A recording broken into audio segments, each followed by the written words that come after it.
Hey guys, Mixed Media Girl here. So today I'm doing a gorgeous and very simple resin pour on a vase.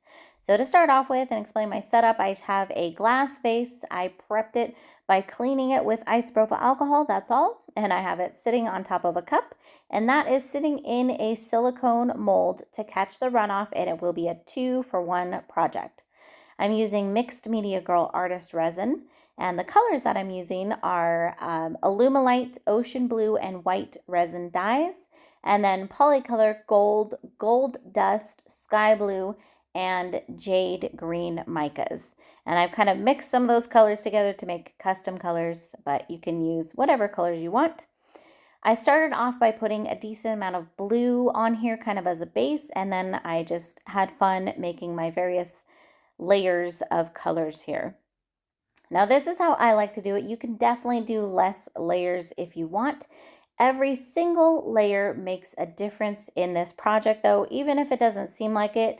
It may seem like, well, the first part got completely covered, so why even bother? But trust me, it all makes a difference, and it affects the design in the tray.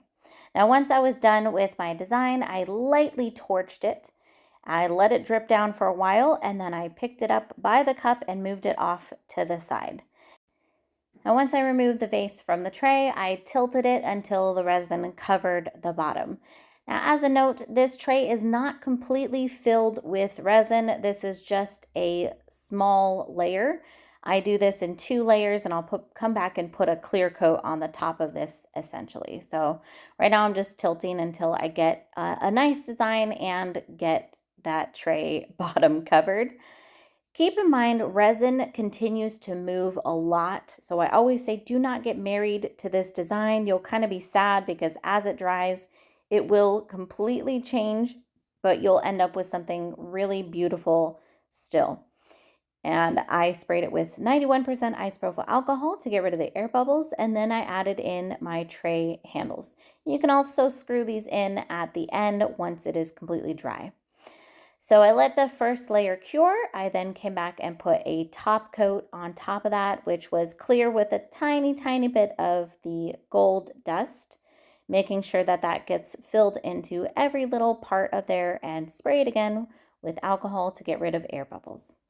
And after that layer cured, I demolded it.